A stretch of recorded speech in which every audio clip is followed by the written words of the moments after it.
आज भारत की पहचान दुनिया में अपनी डिजिटल लेन देन के लिए होती है। ऐसे में सहकारी समितियां, सहकारी बैंकों को भी इसमें अब अग्रणी रहना होगा। देश बदल रहा है। सरकार और मददगार मिलकर गांवों में खुशहाली की नई कहानी लिख रहे हैं। हेतीबेन तुलाबाई ने इस बार घर बैठे ही अपने खातों से पैसे निकाले। बैंक इस छोटी सी मशीन में सिमटकर इनकी चौखट पर आया। मनीषाबेन के लिए भी ये पहला मौका है जब पैसों की जरूरत पड़ने पर इन्हें किसी के आगे हाथ नहीं फैलाना पड़ा। इस कार्ड से फौरन कर्ज मिल गया, वो भी मामूली शरह सूद पर। पहले तो मैं दूसरी बैंक में जाना पड़ता था, वहाँ का ब्याज दर बहुत ज़्यादा था, और जब से मैंने ये किसान क्रेडिट कार्ड लिया है तब से हमें बहुत फ़ायदा हुआ है। दूध की पैदावार में भारत को सबसे आगे लाने वाले मददगार किसान अपनी माली ज़रूरियात के लिए निजी माली इदारों पर मुनहसिर थे। वज़ीर दाखिला और इमदाद बाहमी मोहतरम अमित शाह की क़यादत में वज़ारत इमदाद बाहमी भारत सरकार ने इसका हल तलाश किया। नाबार्ड के ताउन से इमदाद बाहमी बैंकों के जरिए जारी किसान क्रेडिट कार्ड में सभी कोऑपरेटिव सोसाइटियों के मेंबर्स के बैंक अकाउंट हमने कोऑपरेटिव डिस्ट्रिक्ट कोऑपरेटिव बैंक में ट्रांसफर कर दिए हैं। इसके माध्यम से रुपए कार्ड, क्रेडिट कार्ड भी उनको मिलेंगे। जैसे ही उनका दूध का पैसा आएगा वही कार्ड में, वही अकाउंट में जमा हो जाएगा, उसको ज्यादा सूद नहीं देना पड़ेगा।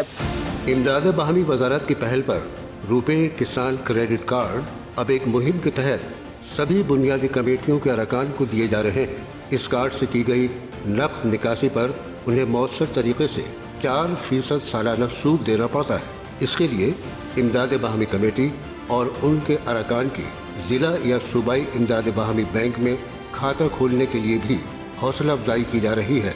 हमने पिछले 1.5 से 2 महीने में 3 लाख नए अकाउंट ओपन करके ये कोऑपरेटिव का व्याप बढ़ा है, विस्तार किया है और हर एक को कोऑपरेटिव्स के साथ जोड़े हैं। खेत के लिए बीज लाना होता है तो हम किसान क्रेडिट कार्ड से बीज लाते हैं।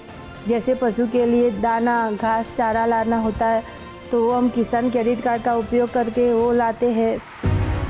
बुनियादी कमेटियों को ताकतवर बनाने के लिए इमदाद बाहमी वजारत ने एक और बड़ा कदम उठाया है। नाबार्ड के ताउन से सूबाई और जिला इमदाद बाहमी बैंकों के जरिए बुनियादी इमदाद बाहमी कमेटियों को बैंक दोस्त बनाने की मुहिम चलाई गई है। बैंक दोस्त का काम करने के लिए इन कमेटियों को माइक्रो ATM दिए जा रहे हैं, जिनसे डेबिट और क्रेडिट कार्ड से नकद निकासी की जा सकती है। सारे लोग यहाँ माइक्रो ATM से ही पैसा लेते हैं, बैंक में कोई लोग जाते नहीं है। जब चाहिए तब उसको, जब चाहिए तब ले सकते हैं यहाँ से। पशु पालक को दूर जाना पड़ता है 15 से 20 किलोमीटर, तो उसका ट्रैवलिंग एक्सपेंडिचर करीब 100 रुपया अराउंड होता है एक टाइम का। तो 24 टाइम का 2400 रुपया एक्सपेंडिचर आता है। तो 2 लाख पशुपालक का सालाना 48 करोड़ रुपया ट्रैवलिंग एक्सपेंडिचर होता है, वो भी इस स्कीम के अंतर्गत बच जाने वाला है। ट्रांजैक्शन पर मबनी कमीशन मिलने से इन कमेटियों की आमदनी में इजाफा हुआ है और किसानों को गांव में ही बैंकिंग की सहूलियात मिल रही है। इमदाद बाहमी कमेटी और मेंबरान के खाते खुलने से जिला और सूबाई इमदाद बाहमी बैंकों के बिजनेस में भी इजाफा हुआ है। जो हमारी दूध के उत्पादन करने वाले गाँव की बहनें हैं, एक क्रेडिट कार्ड लेकर जाकर मॉल के अंदर स्वैप करेगी, तब मॉल वाला भी तनिक दिखता रह जाएगा। इमदाद बाहमी कमेटियों को ताकतवर और खुद कफील बनाने की ये पहल गुजरात के बनास कांठा और पंचमहल अजला से शुरू हुई। सभी सूबाई और विफाकी सूबाई इलाके की सरकारों के ताउन से इन सहूलियात को अब देश के सभी अजला तक पहुंचाया जा रहा है, जिससे मोहतरम वजीर आजम आली जनाब नरेंद्र मोदी की इमदाद बाहमी से खुशहाली का तस्वुर हकीकत की शक्ल अख्तियार कर रहा है।